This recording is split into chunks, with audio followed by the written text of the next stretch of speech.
नमस्कार, म विज्ञान सुवेदी र मसँगै सुबी गर्याल र विनोदी दाल। आज हामीले विगत लामो समयदेखि हाम्रो कृषि क्षेत्रमा प्रयोग गर्दै आएका ती कृषि औजारहरू जुन अहिले चाहिँ लोपोन्मुख अवस्थामा पुगिसकेका छन् तिनीहरूको संरक्षण र ती कस्ता कृषि औजारहरू चाहिँ विगतमा कृषिको सुरुवात हुँदै गर्दाखेरि नेपालमा कसरी कृषि क्षेत्रमा यी औजारहरूले एउटा क्रान्तिकारी भूमिका खेले भन्ने कुराको ज्ञान लिन यही परम्परागत कृषि औजारको खोजी र संरक्षण गर्नका लागि यसै ज्ञान बटुल्दै हिँड्ने क्रममा हामीले हाम्रो नजिकै छिमेकमा एउटा आदरणीय हजुरआमाले त्यसलाई भावी पिँढीको लागि संरक्षण गरेर राखिदिनुपर्छ है भन्ने हेतुले यसलाई संरक्षण गरेर राखेको पायौँ र हामी अब तपाईँहरूलाई समस्त एउटा परम्परागत कृषि औजारहरूको एउटा सङ्ग्रहालय नै सानो सङ्ग्रहालय नै देखाउनेछौँ। हाम्रो आदरणीय हजुरआमा विष्णुमाया अर्यालकोमा हामी चाहिँ अहिले एउटा परम्परागत कृषि औजारको एउटा जीवित सङ्ग्रहालय अवलोकन गर्न आइपुगेका छौँ। हामीले यहाँ परम्परागत कृषि औजारहरू देखिरहेका छौँ। अब भने म यसको विषयमा ज्ञान दिनको लागि चाहिँ आमालाई यसको विषयमा ज्ञान दिनु हुन अनुरोध गर्दछु। यहाँ देखिएका औजारहरू चाहिँ जुन कृषिमा प्रयोग भइरहेका औजारहरू जसले चाहिँ विगतका समयमा एउटा राम्रो कृषि क्रान्ति गर्ने एउटा बाटो थियो, त्यसलाई चाहिँ अब हजुरले त्यो बेलामा कसरी प्रयोगमा ल्याउनु भएको थियो त्यस विषयमा चाहिँ हजुरले हामीलाई चाहिँ जानकारी दिनु हुन अनुरोध गर्दछु।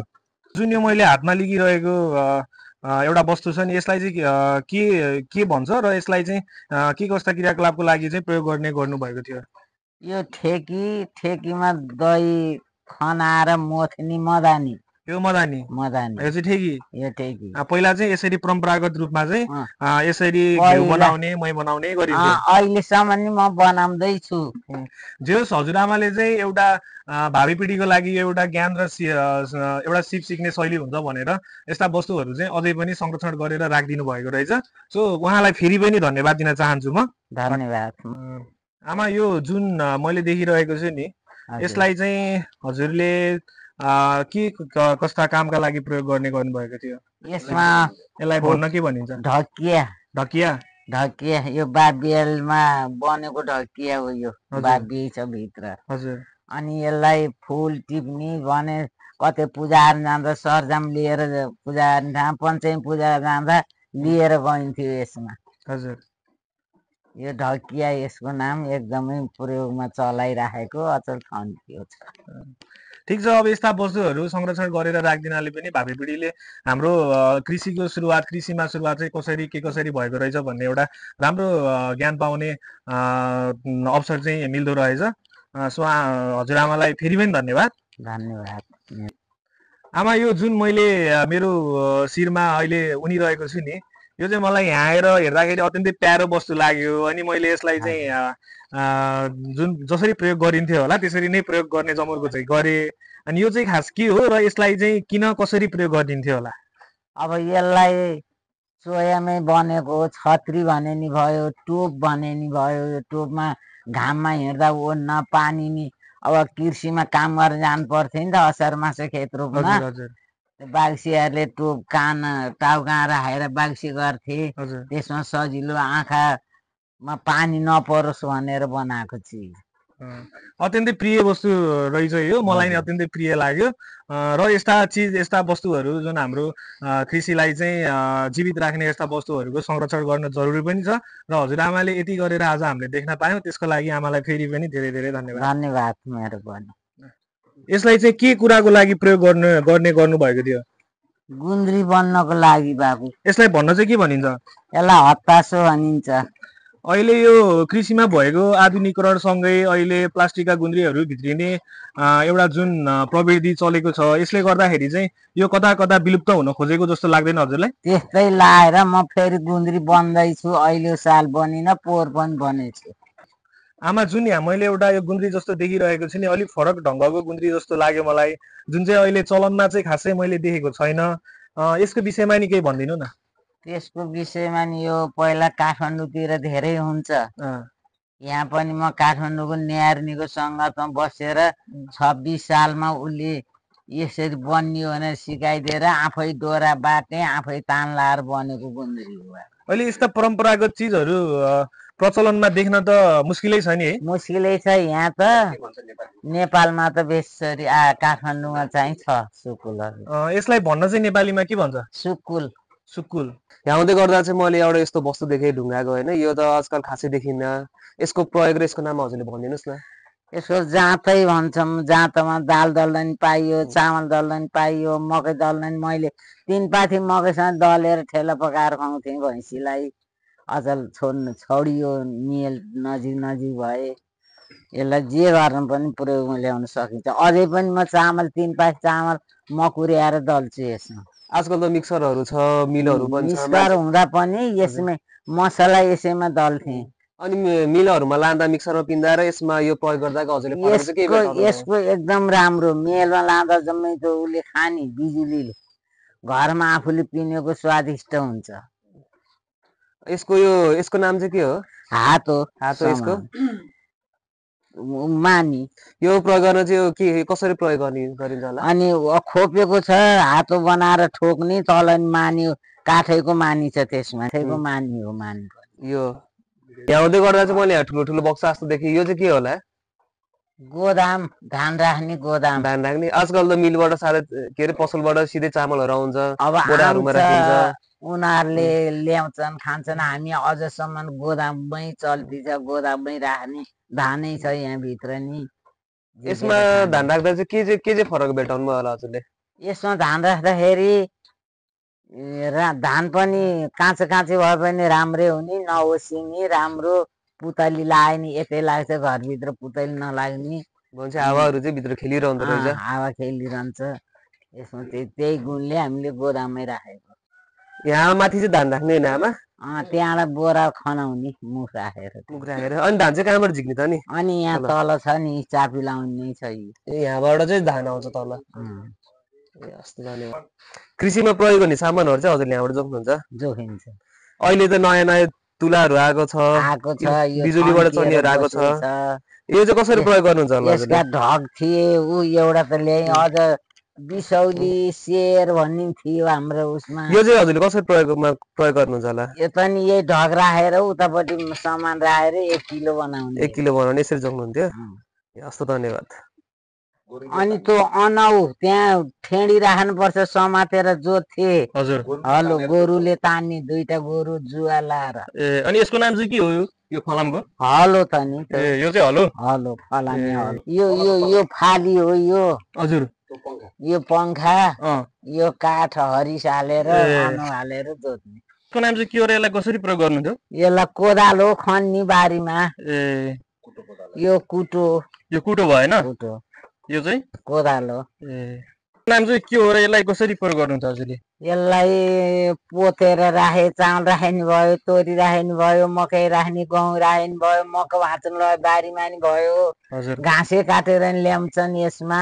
यो सबैमा प्रयोग हुन्छ। यो चाहिँ लामा यसको बारेमा अलिकति जानकारी दिनु त। यसो यो सुपो पनि भन्छन्, नाङ्लो नि भन्छन्। यो हामी निखनेरै खाइया छ अहिलेसम्म। थाला हेरेर चामल खाइँदैन, यसै निखनेरै खाइन्छ। ल यसको बारेमा पनि अलिकति बताइदिनुहोस् न त। सबैलाई नमस्कार। यो रामपुर कृषि विश्वविद्यालयबाट आउनुभएका विद्यार्थीहरू, अब्जर्भेसनमा आउनुभएका भाइहरू सबैलाई धन्यवाद छ। यो एउटा वैकल्पिक ऊर्जा अन्तर्गत चलेको यो एउटा गोबर ग्यास कम्पनी हो। यसबाट गोबरबाट हामीले ग्यास तयार गर्छौँ र त्यो ग्यासबाट हामीले खाना पकाउने काम गर्छौँ। यो वैकल्पिक ऊर्जा कम्पनीले तयार गरेको यो हाम्रो 10 घन पावरको यो ग्यासको चाहिँ सेट हो। यहाँबाट हामी गोबर हाल्छौँ, गोबर र पानी घोल्छौँ, यहाँबाट घोलेर हाल्छौँ शुद्ध गोबर। यसमा झारपात कसिङ्गर केही पनि हाल्दैनौँ। शुद्ध गोबर हालेर जति गोबर त्यति नै मात्रामा पानी हालेर हामीले घोल्छौँ। घोलेर त्यसपछि यो जान्छ हाम्रो यहाँभित्र। यहाँ मुनि यसको डोम छ। यो गोबर यहाँ डोममा जान्छ। डोममा गएपछि यो भाग भनेको यहाँ तयार भएको ग्यास यहाँको माध्यमबाट हाम्रो किचनमा जान्छ, भान्सामा जान्छ र हामीले त्यसलाई प्रयोग गर्छौँ। यहाँबाट ग्यास चाहिँ कसरी भित्र जान्छ? यहाँबाट ग्यास यो त आउटलेट भइहाल्यो। यो डोम छ, यहाँभित्र डोम छ होइन।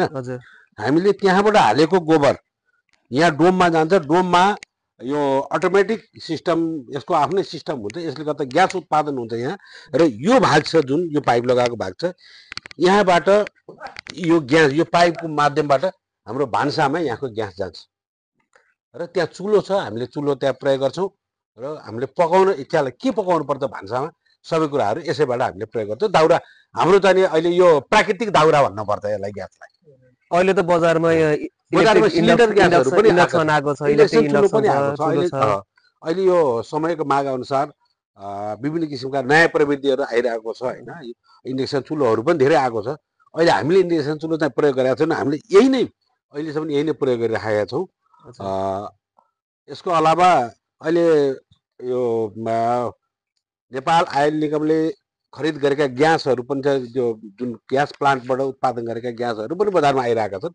तर हामीले निरन्तर यही बायोग्यास नै प्रयोग गरेका छौँ, गोबरबाट उत्पादन भएको ग्यास नै प्रयोग गरेका छौँ। यसमा ग्यास तयार गर्नलाई मान्छेले सेफ्टी ट्याङ्की अथवा टोयलेट पनि बनाएर त प्रयोग गरेका हुन्छौँ। तर टोयलेटको लागि राखिएको यो एउटा ठाउँ हो, यहाँ टोयलेट पनि प्रयोग गर्न सकिन्छ यसमा। त्यसबाट गएको पनि मलमूत्र सबै ग्यास नै प्रयोग हुने हो। तर हामीले चाहिँ त्यो बनाएको छैनौँ, मात्रै शुद्ध गाई भैँसीको गोबर प्रयोग गरेर यो ग्यास चलाइरहेका छौँ। अघि कहाँबाट ग्यास कहाँ जान्छ भन्ने कुरा मैले अहिले भनिसकेँ। त्यहाँबाट भित्र आउन भान्सामै हाम्रो भान्सा हो, भान्सामा ग्यास आउँछ। यो हाम्रो चुलो हो, यसबाट दुईवटा चुलो प्रयोग गर्न सकिन्छ। अहिले अर्को चुलो हामीले प्रयोग गरेका छैनौँ, एउटा मात्रै गरेका छौँ। र यहाँबाट आएको ग्यास हामी यहाँबाट ग्यास खोल्छौँ। यहाँबाट ग्यास खोलेपछि हामी लाइट र सलाई बारेर यो ग्यास यसरी प्रयोग गर्छ। त्यो गोबर त्यहाँ हाल्छौँ, त्यसबाट तयार भएको ग्यास यहाँ आएर बल्छ। यसले हामीले हाम्रा खानाहरू यही पकाउँछौँ। हजुरलाई चाहिँ के महसुस लाग्छ कि अहिले जुन बजारमा भित्रिएका इन्डक्सन चुलोहरूदेखि लिएर जुन बिजुलीबाट चल्ने यन्त्रहरू जसले चाहिँ हामीलाई दैनिक जीवन चाहिँ निर्वाह गर्नलाई अलिकति सहज बनाएको छ, यसरी नै आगो बाल्न एकदम सहज बनाएको छ, यो बाल्दा र तपाईँले चाहिँ अहिलेको जुन नयाँ प्रविधिहरू यसरी चाहिँ भित्रिरहेका छन् त्यसमा चाहिँ के फरक पाउनु भएको छ? अलिकति फरक त्यसमा छ। त्यसमा के छ भने विद्युत जुन यो विद्युतबाट प्रयोग हुने इन्डक्सन चुलोहरू कहिलेकाहीँ प्रयोग गर्दा अचानक यो लाइन हाम्रो लाइन ड्युरेबल छैन, थाहै रूपमा लाइन हुँदैन, कहिलेकाहीँ झ्याप्पै लाइन जान्छ, त्यतिखेर डिस्टर्ब हुन्छ, त्यतिखेर पकाएका कुराहरू पनि बिग्रिन्छ। यो भनेको यसले कहिले पनि एकचोटि बालेपछि अब खाना नपुग्दाखेरि कुनै पनि बेलामा पनि यो यसको लाइन डिस्टर्ब हुँदैन र सधैँ नेटवर्क चलिरहन्छ। अलिकति यो नेचर फ्रेन्डली पनि देखिन्छ। अनि त्यसपछि गएर चाहिँ यो जुन हामीले गोबर ग्यास तपाईँले भर्खरै हामीलाई यो जुन गोबर ग्यासको त्यसरी अवलोकन गराउनु भयो, अनि यो चाहिँ अलिकति आफूले दिन प्रतिदिन दैनिकी जीवन निर्वाह गर्दै गर्दाखेरि निस्केका जुन गोबरहरू यही आफ्नै घरखेतबाट चाहिँ यसरी गोठबाट ल्याएर प्रयोग गर्दाखेरि चाहिँ अलिकति केही न केही हिसाबले चाहिँ सहज र अलिकति ड्युरेबल देखिने जस्तो कुरा चाहिँ देखिन्छ होइन? हामीलाई त्यो लाग्छ, किनभने यो एक नम्बर नेपाल कृषि प्रधान देश। हजुर, हामी नेता चाहिँ किसान हो। किसानको घरमा एउटा दुईटा गाई भैँसी हामी पालेका हुन्छौँ। त्यो पालिसके गाई भैँसीकै त्यही मल, त्यही गोबर, त्यही पिसाबबाट नै यो ग्यास तयार हुन्छ। यसले गर्दा इकोनोमिक पनि बच्यो, किसानको इकोनोमिक पनि बच्यो, किनभने किसान भएको हुनाले अर्थलाई पनि हेर्नुपर्छ होइन। त्यसले गर्दाखेरि यता अर्थको कुराहरू अलिकति अर्थ बच्यो, किनभने बाहिर जाने ग्यास खरिद गर्न अथवा विद्युतै प्रयोग गर्दाखेरि इन्डक्सन चुलै प्रयोग गर्दाखेरि पनि पैसा हामीले बाहिर तिर्नु पर्थ्यो भने यसमा चाहिँ त्यो परेन। हामीले गाई भैँसी पालेको छौँ, त्यसैको गोबरबाट निरन्तर आइरहेको हुन्छ। हामी किसान हो, पाल्छौँ, गाई भैँसी पालिरहन्छौँ। गाई भैँसी नपाल्नेहरूलाई अवस्थामा यो चुलो बनाएर फेरि फाइदा छैन। जस एकपल्ट यसमा लगानी गरिसकेपछि चाहिँ यो चाहिँ जीवनव्यापी रूपमा चाहिँ सहज तरिकाले चलाउन सक्छ। धन्यवाद हाम्रो आदरणीय अङ्कल र हाम्रो हजुरआमालाई, जसले चाहिँ हाम्रो जुन कृषि परम्परागत कृषि औजारहरूलाई चाहिँ अहिलेसम्म पनि भावी पिँढीलाई का लागि भनेर एउटा ज्ञान र सिपको विषय हुनसक्छ भनेर संरक्षण गरेर राखिदिनु भएको रहेछ। त्यसका कारण हामीले आज आएर यहाँ यसरी अवलोकन गर्न पायौँ। जाँदै अब फेरि पनि म अङ्कललाई चाहिँ उहाँको विचारहरू केही राखिदिनु भनेर चाहिँ हार्दिक अनुरोध गर्दछु। धन्यवाद।